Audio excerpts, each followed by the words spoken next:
What is the path for the Baltimore Ravens to get back and win a Super Bowl? We talk about that. The latest on the Ravens offensive coordinator search, including Eric Bieniemy, Brian Johnson, and Kliff Kingsbury. We talk Calais Campbell. We talk Baker Mayfield, and a lot more coming up next year on this episode of Locked On Ravens. You are Locked On Ravens, your daily Baltimore Ravens podcast. Part of the Locked On Podcast Network. Your team every day.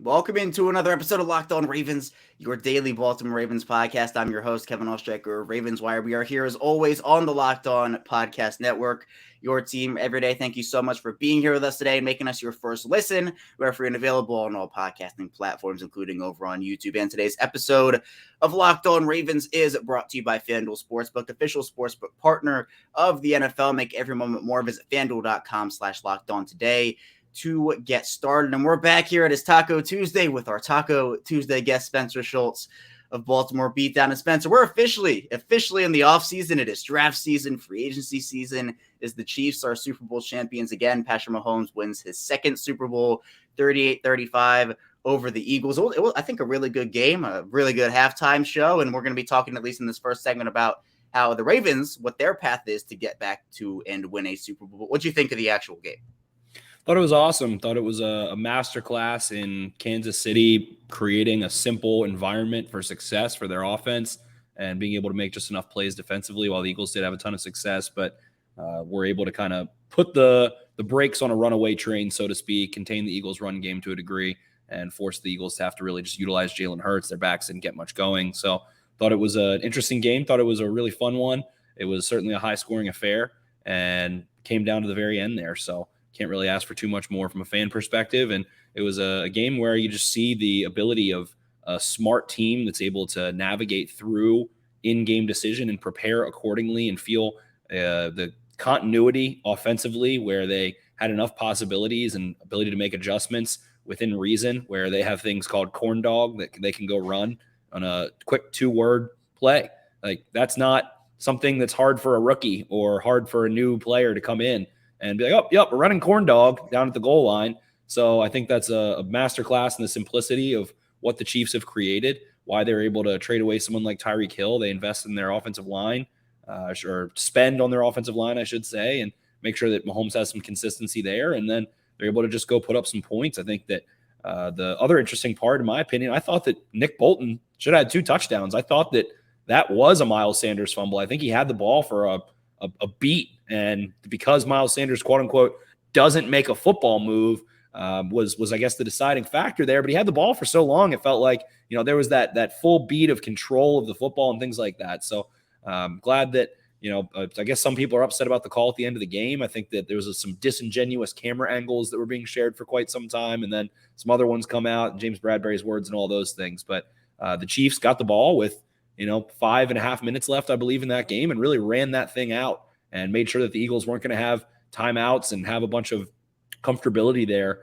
And then, James Bradbury goes and commits that foul, and it's deciding a win for the Chiefs that were able to stay cool, calm, and collected. They play in those close games. They've been playing in a lot of close games in the playoffs. They don't really blow the doors off of anyone in the playoffs the last couple of years here. Maybe I'm missing someone, but they can just navigate those situations, and it showed the ability for them to win from behind and then stay ahead once they got a lead. So they were able to work in a negative game script and a positive script, which just shows the balance that they have. And, again, I think Steve Spagnuolo didn't really shut the Eagles down, but did enough and keeps them in games in that same manner. And they're just cool at this point. They're calm. They know how to operate. And Patrick Mahomes, now 2 for 3 in Super Bowls, 27 years old, has the world at his fingertips. Yeah, and this was a game 24-14 at halftime in favor of the Eagles. Mahomes gets injured or re-injured, he's limping and grimacing, and you're thinking, is he even going to be out there for the second half? But he was a warrior. He was an absolute warrior in that game. But when you're talking about the Super Bowl, Spencer, this is obviously a game that every team wants to get to, the Ravens included. Now, Baltimore hasn't been back to an AFC Championship game since they won the Super Bowl back in 2012, 2013. Obviously, the playoff success hasn't been where a lot of people want it, where obviously the organization hasn't wanted it there. There hasn't been enough of it over these last many years here. And so when you're looking at how the Chiefs and how the Eagles have built their rosters, when you look at what the Ravens have right now, what they need right now, what is your path for them? What do you think the Ravens can do, and what's your ideal path for them to get back to and win the Super Bowl here? Well, I think they need to, in that same sense, simplify their offense. I think that it needs to be more having answers to problems than it is always trying to be the aggressor and force defenses to mold to them a little bit. I think they need to be able to be more balanced in the sense of being able to exploit 3x1s or exploit 2x2s or whatever it may be, and just being more multiple in those senses. I think they need to use the width of the field more effectively. And much like the Chiefs, if the Ravens are going to pay Lamar Jackson, they need to have a system and a philosophy and the worlds that they live in of play calls and things of that nature where things make sense and players have options and can play fast. That way you can maximize the value out of free agents or out of rookies, because when you pay a quarterback, you feel a little bit more limited in other spending. So when that happens, if that happens, the Ravens need to make sure that they're able to implement a scheme that is friendly for rookies, as opposed to the situations we've seen where you have comments from Hollywood Brown in the offseason saying, oh, it's on us to show a Greg Roman that we can run the plays in practice that need to be run in the game. And then you see some of the examples where, teams like the Chiefs will say, oh yeah, we've run this play twice before, ever, and then go bust it out in a Super Bowl. So I think that the scheme needs to be simplified in that way in many regards, and to be able to be multiple in terms of using boots and play action and things that are a little bit more defined to take some of the pressure off of Lamar Jackson. I think they need to retain as much of the run game as they can and move to being a little bit more athletic up front. And then defensively, I think the Ravens have done that. I mean, once they traded for Roquan Smith, you could really see the vision of their defense. It was playing a nickel kind of base, a jumbo nickel kind of base with a Kyle Hamilton, or, it doesn't have to be Kyle Hamilton, but a very capable box slot type defender.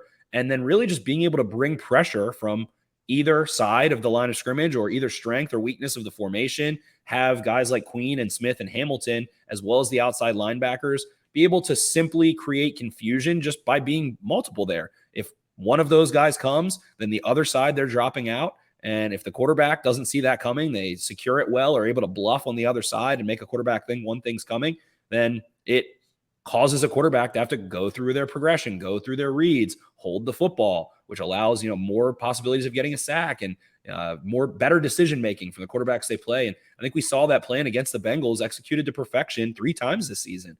And the Bengals right now are kind of the epitome of what teams want offensive football to be, the spread, 11 personnel, all that kind of stuff. And now we're seeing football in its cyclical nature turn back the clock a little bit. I think we're going to see value on running backs and tight ends, and offensive linemen continue to go up a little bit. Teams are going to try and figure out ways to get creative at wide receiver. And because of the system that they have in place and the ability to have a guy like Anthony Weaver that seems like he's going to be retained, that has such a sound defense, I mean, they're in good shape defensively. And then the kind of final thing is just to have some normal health, to have the guys that handle the football not be recovering from injury or injured or coming off of the injured reserve. If they can just have a couple of their key guys who touch the football, including Lamar Jackson, play 15, 16, 17 games and not suffer IR type injuries, then they probably are in a way better spot and have the ability to go on a Super Bowl run, or, get into that conference championship game or whatever it may be. So I think a clean bill of health is something that people who follow the Ravens or Ravens fans are sick of hearing of. But at the end of the day, when your running backs and your receivers, most of the people who touch the football are constantly in the trainer's room or trying to come out of it, it messes things up a little bit. And, we see the Chiefs kind of have Travis Kelce consistently. The Ravens have that in Mark Andrews to a degree. And they were able to make their system a little bit more friendly to newcomers. And I think that's the most important factor for creating a sustained winner in the next chapter of Ravens football, especially if the Ravens do sign Lamar Jackson or continue to roll with him.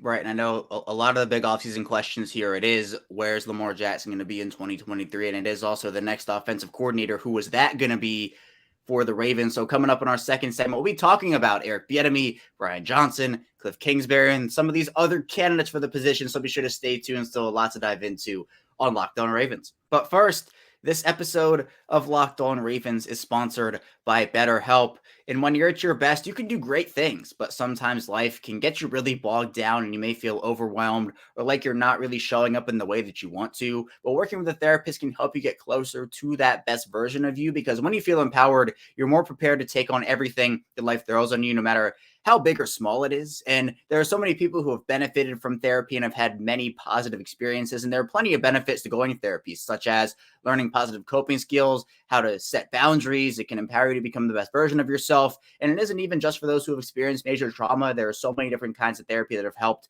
so many different people. And if you're thinking of giving therapy a try, BetterHelp is a great option. It's convenient, flexible, affordable, and entirely online. All you have to do is fill out a brief questionnaire to get matched with a licensed therapist, and then switch therapists anytime for no additional charge. So if you want to live a more empowered life, therapy can get you there. Visit betterhelp.com/lockedon today to get 10% off your first month. That's BetterHelp, HELP.com/lockedon.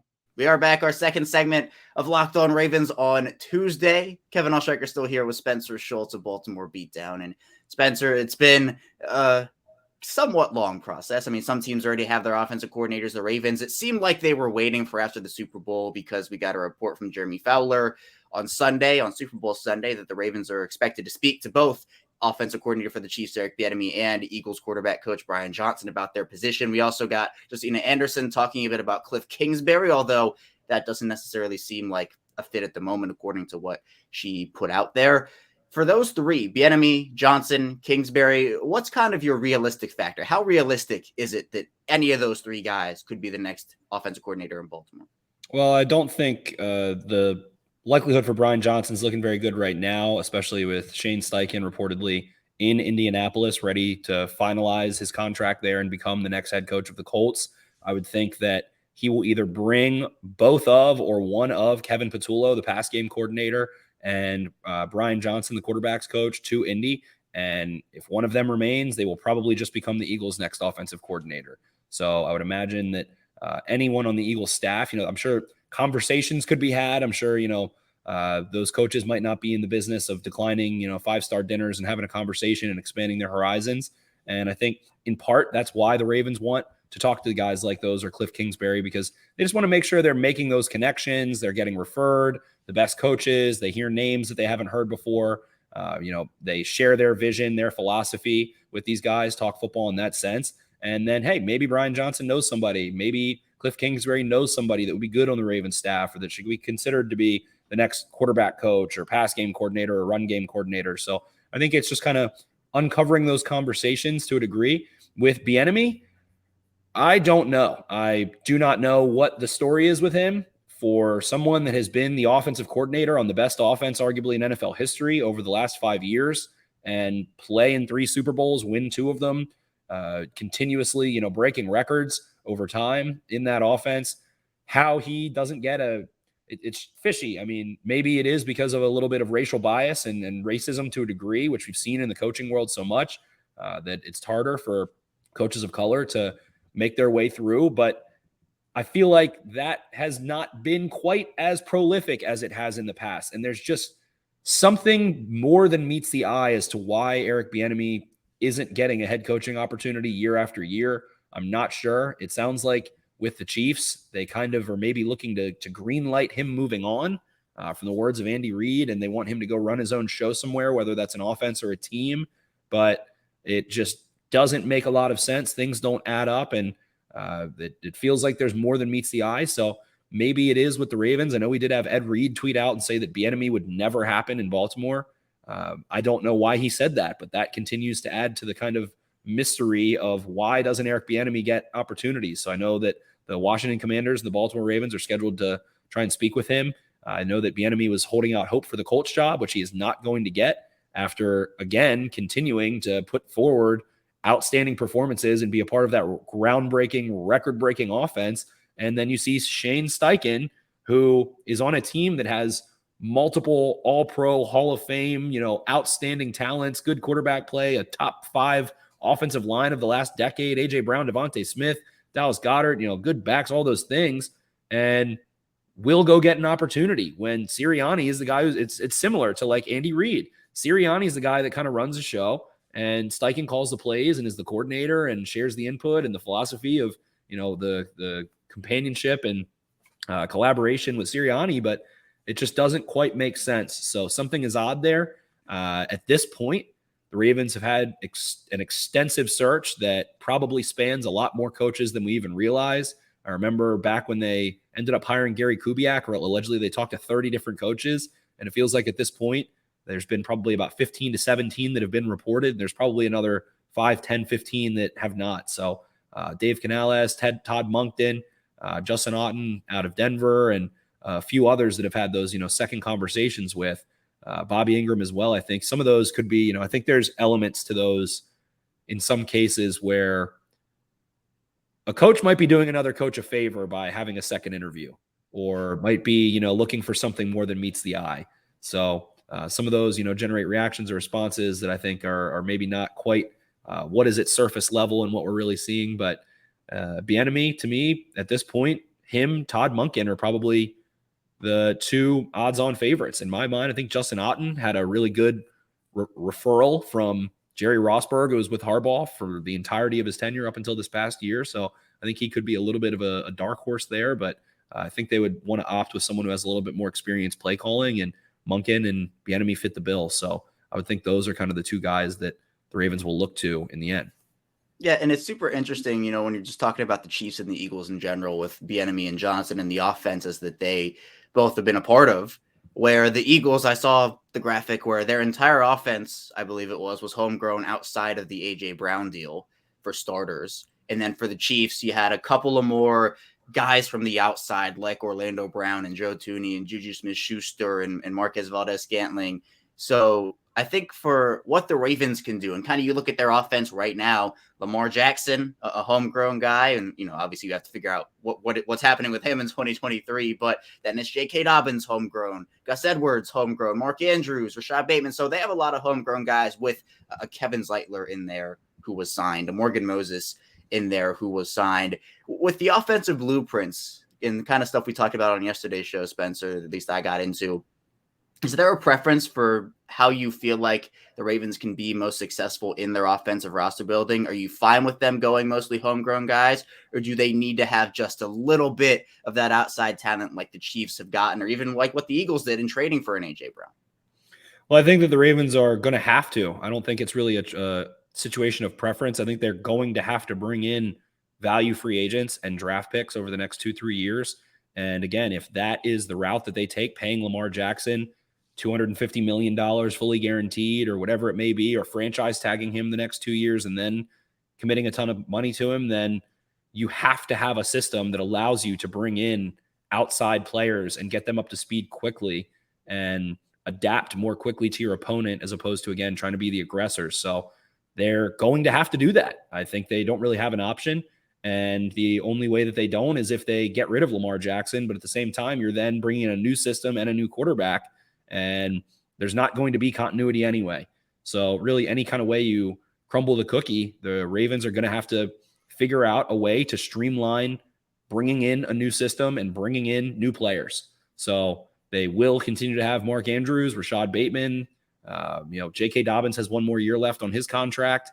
Then other than that, there's not really, a ton. There's Tyler Linderbaum and a couple others, but it's going to be a new offense in the next 2-3 years. 3 years from now, there will probably only be 2, 3, maybe 4 players that are Ravens currently. So it's going to be a lot of change, and they have to prepare themselves for it accordingly. And again, make sure that the way they are teaching, the way they are integrating their players, their offense, getting it on the field and producing it in games is easier to learn than it has been, and that they can trust players to execute roles or assignments on offense much more quickly. It has been a little bit of a debilitating factor, partly because they did have so much injury, but they've got to figure out both of those things. They got to figure out a way to be healthier. They have to figure out a way to get guys up to speed faster and make the most out of the value that they get. Yeah, and do you have a preference in terms of maybe that wide receiver spot, like comparing what the Chiefs and the Eagles did? Obviously, the Chiefs traded away Tyreek Hill. How they replaced him was signing arguably two number 2 guys, and that does depend on how you value Juju in Marquez Valdes-Scantling? Or would you go that trade route, A.J. Brown, pure number 1, so potentially a DeAndre Hopkins? I know the free agent market for wide receivers isn't particularly spectacular this offseason, as Jacoby Myers and Allen Lazard and DJ Chark and Juju and some of those guys. But if you were the Ravens, Spencer, would you want to bring in that pure number 1, that one player that can take you over the top, you can place next to Rashad Bateman, or would it be those potentially two number 2 guys to help out Lamar Jackson and add even more depth to the position? Well, the way I look at it, they really only have Rashad Bateman on the roster. That's someone that you can put on the line of scrimmage and isolate and ask to go win in man situations consistently. So I think you need someone else that has that skill set. I think that the Ravens have also played a speed game at the receiver position for too long. I don't think that quite suits Lamar Jackson's comfortability, whether they realize it or he realizes it or not. To me, it feels like he's a lot more confident and comfortable throwing to bigger targets. I would like to see them get more on-ball receivers that can win with physicality. I don't really care how you do that. I think there's a million ways to skin that cat. If it's the draft, if it's free agency, if it's a trade, if it's a late addition, a veteran cut, whatever it is. But they just need to make sure that they have guys that can win isolated, that don't need to be covered up, don't need to be in the slot, don't need to be, working inside with help and can't generate, wins quickly. They need smart receivers. They are going to, again, if they're going to continue with Lamar Jackson and the mobile quarterback and all of those things, they're going to get zone mostly as well. So you need guys that you can stick on one side and force a defense to play man, someone other than Rashad Bateman to take the pressure off of him as he recovers. And then you need smart receivers that understand how to find the soft spot. That's why I think Jackson Smith-Njigba is the ideal fit of really any skill set of anyone that I'm looking at, really free agent or whatever, that's realistic, because he's someone that makes himself available very quickly and can manipulate soft spots, manipulate leverage and things like that to help Lamar Jackson quickly. The Ravens have not had any viable quick game over the tenure of Lamar Jackson and Greg Roman. I think getting the ball out of Lamar Jackson's hands quickly can present a defense with a nearly impossible task. If he can get the ball out quickly and paper cut you, then there's nothing you can do. It makes you start playing a little bit slower, more conservatively. And then when they want to be the aggressor, use the quarterback bashes, the QB power run game, use those kinds of elements and push the ball downfield, then it's a really no-win situation for a defense. So I think the goal is to find people that find really two receivers, one that will torch the middle of the field and zone coverage and be able to work and generate yards after the catch. To me, that's Jackson Smith-Njigba. And then someone that can win on the line of scrimmage, whether, most likely you're going to look for maybe a Devontae Parker or someone of that nature at the cheapest, at the least kind of flashy, through a DeAndre Hopkins. So I think they need a couple more skill sets added. The number 1 receiver stuff, I think that kind of always is not really contextually filling in the blanks of what does the receiver do? What do you have on your team? What positions are there? What kind of routes do they run? And then in part, it's going to come with whoever the offensive coordinator is. So what is their preference? What are they designing? Who do they like? And how do you fit that accordingly to your plan? Yeah, well, Devontae Parker cooked the Ravens in week 3, over 30 yards per catch. I think it was what I was not expecting, the Devontae Parker coming out party to be week 3 against the Ravens, but it happened. But I'm excited to see what they do. I mean, I know John Harbaugh and Eric DeCosta talked about it at their end of season press conference. Now the next question there is, do we believe them in terms of, because we've heard, I know a lot of people want the wide receiver position for a long time be addressed there. John Harbaugh and Eric DeCosta said they're going to look at it, so we'll see what ends up happening. But coming up in our final segment, we'll talk a bit about Calais Campbell's return to the NFL and if his 16th year will be in Baltimore, a bit of Baker Mayfield potential in Baltimore and more. So be sure to stay tuned for that, and we'll be right back here on Locked On Ravens. But first, this episode is brought to you by Built Bar. And if you're looking for a delicious treat but don't want all the fat and calories, you have to try a Built Bar. And I know we're over a month past the new year and we're through the holidays, but I know my goal, my New Year's resolution is to eat a little healthier this year. So if you're like me or you want to eat healthier but don't want to compromise the taste, then I have just the thing for you in Built. With Built, healthy is actually really tasty, and they're so delicious you won't even think they're good for you because they taste that good. And what makes Built Bars so good is, for starters, they're covered in 100% real chocolate. That is correct. I said that right. Real chocolate. And they come in unbelievable flavors like churro, peanut butter brownie, and coconut almond. They have only 130 calories and 4 grams of sugar with a whopping 17 grams of protein. And now you don't even have to wait around to get a box. For years, I've been talking about ordering your Built Bars at Built.com, but now you can get them at your local Walmart or even Sam's Club. That's right. Head to your nearest Walmart today, walk to the pharmacy section, and grab yourself a box of Built Bars. You can pick up a 4-bar box of cookies and cream, double chocolate, or coconut puffs. If you're close to a Sam's Club, run in and grab a 13-bar box with hit flavors such as brownie batter and churro. Be sure to get your hands on some Built Bars. You can thank me later. We are back. Our final segment of Locked On Ravens. Kevin Ostreicher still here with Spencer Schultz. And Spencer, we got some big news on Super Bowl Sunday. We got a lot of news on Super Bowl Sunday. Calais Campbell returning for a 16th season, kind of out of nowhere, but I will take it, as it means right now, at least, Calais Campbell still a member of the Ravens. Now, there are a couple of interesting things because it's one more year for Calais Campbell, at least for now. His cap hit is right around $9.4-ish million. If the Ravens cut him, they end up saving, I believe, the number $7 million. I think his dead cap is only around 2.4. But Campbell, I think, is playing at such a high level still, where I think it would be, because every guy you cut, there's going to be another hole in your roster you have to fill. I think Campbell provides you enough. Now, a restructure could be a different conversation. Maybe if you can make that happen in terms of moving some sort of money around. But if Campbell's able to return, Spencer, and he's a member of the Ravens in 2023, how big is that for them? And do you expect his season to be with the Ravens next year? Yeah, I think the Ravens will bring him back. He provides veteran leadership. I think he still is a really good football player. He's a dominant run defender. He has length. And then the pass game is able to really create through stunts and twists and being able to free up other rushers. So I think he still has enough juice. And if the Ravens extend him another season, they could push 4.68 of that $7 million or of that $9 million to next season. So I think that's the best option. And hey, maybe you can throw a void year on there for $1 million or $1.5 million just to buy yourself a little breathing room. The Ravens don't really ever use void years, but at some point, gotta get a little creative. So I think an extension would be in line and maybe just a reworked contract, but it feels like Campbell really likes Baltimore. I know his wife speaks super highly of it. He talks about Lamar Jackson a ton and talks about the Ravens a ton. And I know that he feels like he's in a good spot and that, hey, if the Ravens can just get a little healthy, figure things out a little bit more so on the offensive side of the football in terms of balance, they can go make a run. You do see, former Raven Brandon Williams go win a ring with the Chiefs and not even really playing a ton of snaps. And I think Campbell's giving you a lot more than a Brandon Williams is while they're playing a different position. But Campbell, still a good player, still fought through injury. I know there was some speculation that he actually played through a torn MCL this season.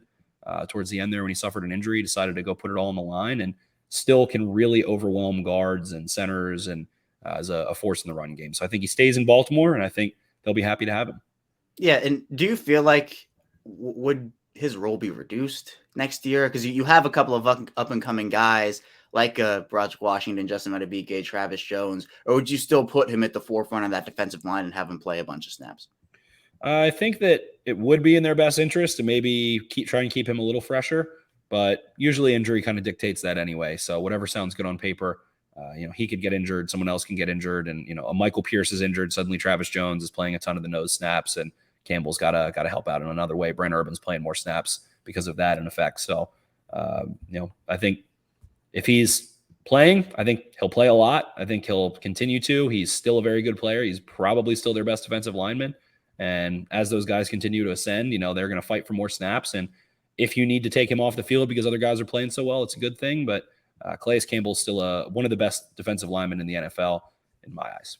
Yeah, Campbell still, the year 15, he's out there just absolutely dominating offensive linemen. Like, it's incredible what he did. And still, I wouldn't expect anything less in year 16 because he's just been on that career trajectory. But Spencer, I know there was a bit of a controversy about one certain 2018 draft class quarterback, and it is not Lamar Jackson. Well, obviously, we're still waiting to know what happens with him, but Baker Mayfield, the first overall pick in that draft.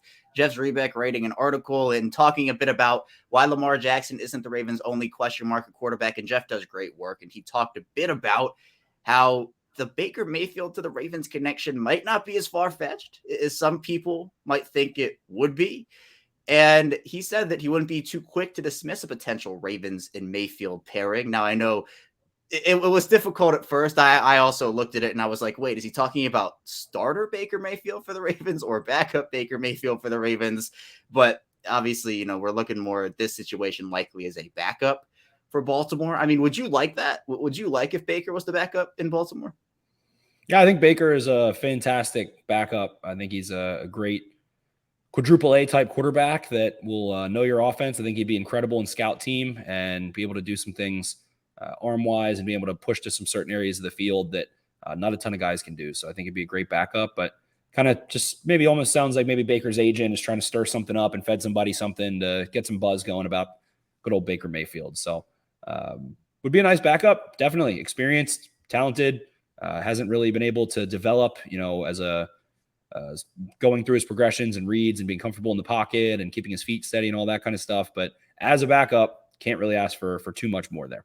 Yeah, and I think it also raises the question of Tyler Huntley and just what his future in Baltimore is. I mean, where are you with what Huntley's future could be as a member of the Ravens? Because obviously he has to step in for Lamar these past 2 seasons when he goes down with injury, has shown some stuff. I feel like obviously now it's Pro Bowl quarterback Tyler Huntley. Excuse me. I don't want to take that out. He earned that and did a great job. He did a great job at the Pro Bowl, but where are you with Tyler Huntley right now? And maybe what his future in Baltimore could look like. Tyler Huntley at this point, I could see someone maybe tendering him and wanting to bring him into a room and throw him in addition to a rookie or something of the sort. I do think that for the Ravens to retain, if the Ravens were to move on from Lamar Jackson for some reason, I think that Huntley would be a great way of having a quarterback retain some of what Roman did and understanding the run game and some of the action in the run game and some of those things. So I think that'd be a nice element. But Huntley, to me as well, is just kind of I think he played so well in the wild card game, save for, a quarterback sneak, but that didn't really have a ton to do with him kind of playing quarterback, just what happened in that moment, a yard from the end zone. So I think Huntley is someone that'll stick around for a while, especially because of a game like that. I think he's someone that'll have a future in the league as a backup and floating around and getting some spot starts and flashing here and there, but still hasn't really had that breakout kind of moment or performance where it feels like he can be someone that you want to roll with as a starter. So I think he's a talented, athletic, and scrappy dude who a lot of people would be happy to have on your team. Seems like he has a really great positive attitude and loves to work and is super jovial and very modest as well. So I think Huntley is a nice guy, a nice backup, and I'm not sure where he ends up, but he probably will get a shot somewhere if the Ravens do decide to move on. Yeah, I think he will. I think he will get a shot somewhere. But all right, Spencer, prediction time. We know 1 week from now, February 21st, will the Ravens have a new offensive coordinator? And if they do, who do you think it is? I think that by this time next week, the Ravens have a new offensive coordinator. I'm going to put my bet in dollars. If I was setting lines, I would probably make Todd Monken the odds-on favorite shortly with Bieniemy after, and then maybe a Justin Outen and Dave Canales not too far behind. Yeah, my choice is Monken too. Well, I'd say I don't know. I'd probably prefer Bieniemy, but I feel like my prediction, if I had to predict something, would be Monken at this point. Johnson, as we talked about, the Steichen hire there in Indianapolis, which is all but likely now, probably not realistic. So I will echo you, Spencer. I will say Todd Monken is my prediction. And I think we will too. I think the search, they've interviewed a lot of guys. They've gotten a feel for what they might want, what they might not want. So I think by this time we will have one, but that is the beauty of everything. We will wait and see and just see what happens. But I appreciate you for hopping on, Spencer.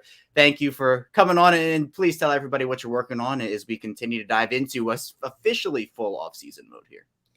Definitely. You can find me at Ravens for Dummies on Twitter. You can find me churning out content at BaltimoreBeatdown.com. We'll be shifting our podcast, which usually posts twice a week. And then if there's any breaking news as well. We will be shifting our format very soon. Vox Media has cut all of the podcasts for SB Nation, so we'll be shifting to a new independent format in all likelihood in February. So I'll have more information on that when things are finalized. But we churning out NFL draft content, doing some mock draft write-ups, and then I'm keeping a tracker of all mock drafts that I find that are from what I consider to be some reputable or in the know pundits of the NFL draft, and keeping a tracker how many times someone like Quentin Johnston gets mocked to the Ravens in those kind of more formal mock drafts. And right now he is getting mocked there left and right. So should have a piece on him and Jackson Smith and Jigba coming out as well this week. So you can keep an eye out for that on BaltimoreBeatdown.com. A big shout out as always to Spencer for hopping on, talking Ravens football with me. I always love getting his insight and appreciate everything he brings to the table here. He does great work. So again, be sure to support him. All the links to his work will be in the description below. But that's all I have for you here today on Locked On Ravens. Thank you so much for tuning in today. Be sure to like this video, subscribe to the channel on YouTube, and also follow along anywhere you get your podcast in audio form. It's the same show, both audio and video. We are 5 days per week here on Locked On Ravens, even in the offseason. So Monday through Friday, we have you covered Ravens news, analysis, updates, and more. But we'll make it back here tomorrow on Locked On Ravens. It is more Ravens content from us. So be sure to stay tuned for that. And I'll see you right back here tomorrow.